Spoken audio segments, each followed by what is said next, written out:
aí pessoal, tudo bom? Espero que sim, vocês estejam bem, se cuidando. Só lembrando a vocês que nossas avaliações estão chegando, então essa semana, para algumas turmas a gente vai finalizar conteúdo, para outras a gente vai dar início à revisão. Vamos para a nossa aula. Então nessa aula a gente vai fazer uma revisão dos conteúdos que a gente viu nas próximas aulas, por causa da nossa avaliação semana que vem. Então, a gente vai falar sobre a renúncia do Dom Pedro I, os motivos que levaram ele a renunciar, a regência trina, a regência una e o golpe da maioridade. Então, o primeiro ponto a se entender foi justamente a questão das constituições, que foram justamente motivos por quais se estabeleceu a regência trina depois que o Dom Pedro abdicou. Justamente por precisar romper com a imagem de colônia, se cria a ideia de forjar uma nova constituição, uma constituição que representasse o Brasil independente. A gente tem a primeira proposta de 1823, conhecida como a Constituição da Mandioca, que não agrada o Dom Pedro, e aí mais tarde ele vai estabelecer a própria Constituição em 1824. E essa sim é aprovada e estabelecida como a Constituição do Brasil. A presença do poder moderador dentro dessa Constituição de 24 é um dos motivos que acaba prejudicando a imagem do Dom Pedro e um dos motivos pelo qual ele tem que abdicar. Quando ele abdica, fica estabelecida a regência trina. Já estava estabelecido lá na própria Constituição que, caso o imperador abdicasse e o sucessor não fosse velho o suficiente para assumir o trono, seria regido por uma regência de 3 regentes, a regência trina. Então isso estava estabelecido lá na própria Constituição. Foi por isso que o Brasil foi governado, e quem assumiu o governo do Brasil foi justamente essa regência trina. A gente tem um ponto também importante para destacar, que foi a criação da Guarda Nacional. Ela foi criada pelo então ministro da Justiça, o Antônio Feijó, determinava que todos os cidadãos entre 21 e 60 anos eram obrigados a se alistarem, e o objetivo principal da Guarda Nacional era a manutenção da unidade territorial do Império, reprimir revoltas, porque a situação já não vinha boa desde lá da época do governo do Dom Pedro. A gente tem também os partidos que estavam ali no meio desse cenário político brasileiro. A gente tinha o Partido Regressista, também chamado de Conservador, e o Partido Progressista, também chamado de Liberal.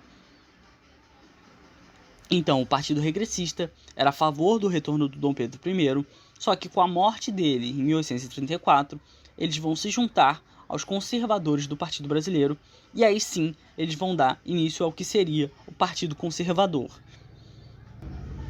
Já os progressistas, eles eram favoráveis à maior autonomia administrativa das províncias, e aí depois de algum tempo eles também vão se estruturar no que seria o Partido Liberal. Por causa do prestígio do Antônio Feijó, que era um padre, como ministro da Justiça, em 1835 ele vai assumir a regência una. E é claro, ele vai sofrer muita oposição, vão surgir vários conflitos territoriais pelo Brasil inteiro, mas a ideia do Feijó era justamente fortalecer os governos provinciais, para que justamente esses governos provinciais, agora tendo mais poder e autonomia, pudessem eles mesmos reprimir os movimentos de revolta. Não foi o que aconteceu, mas era a ideia do Feijó.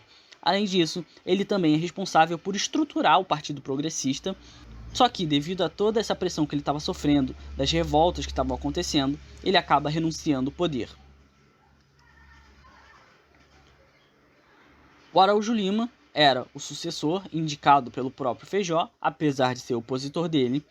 Em contrapartida, o Araújo Lima, sendo membro do Partido Conservador, ele vai adotar medidas firmes para tentar centralizar o poder. Ele vai reprimir os movimentos provinciais e vai trazer a autonomia e o poder do governo para uma posição mais centralizada, para ter ele a força para poder acabar com esses movimentos provinciais e com essas revoltas que estavam acontecendo. Ele não vai resolver todos os problemas do governo do Feijó, e justamente atuando com esse pulso mais firme, ele vai acabar reprimindo algumas das revoltas, mas ainda assim o governo dele vai ser bem instável. E aí, por causa dessa instabilidade, tanto no governo do Feijó quanto no governo do Araújo Lima, vai ser necessário o golpe da maioridade, que mesmo o Dom Pedro não tendo idade suficiente para assumir o trono, a idade era 18 anos e ele tinha 14, com a crise política, eles vão decidir coroar o Pedrinho, Pedro de Alcântara, que só tinha 14 anos, ao status de imperador, mesmo que a Constituição dissesse que ele só poderia assumir com 18 anos. Então, apesar de inconstitucional, e por isso o nome o golpe da maioridade, eles fazem isso para tentar resolver o cenário político e de crise que o Brasil vivia. E o golpe da maioridade é importante nesse contexto das revoltas justamente por causa disso.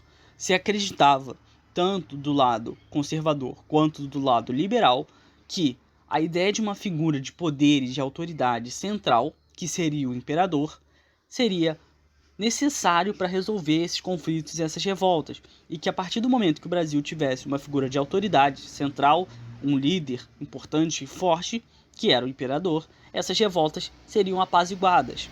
E por isso a importância do golpe da maioridade nesse contexto. Eles acreditavam que, com essa figura de poder, as revoltas elas acabariam deixando de acontecer. Então, para a avaliação de semana que vem, esses são os tópicos que vocês têm que estudar. Estudem esses tópicos, reassistam as aulas onde a gente fala mais abrangentemente sobre esses tópicos. Revejam os exercícios que eu passei para vocês. Façam tudo isso para estudarem e conseguirem fixar melhor esse conteúdo. Por hoje é só, a gente para por aqui. Espero que vocês tenham gostado, entendido, tenha ficado tudo bem claro. Se não, vocês já sabem o esquema, dúvidas, sugestões, mandem para mim, tá bom? Um abraço, pessoal. Até semana que vem. Tchau, tchau.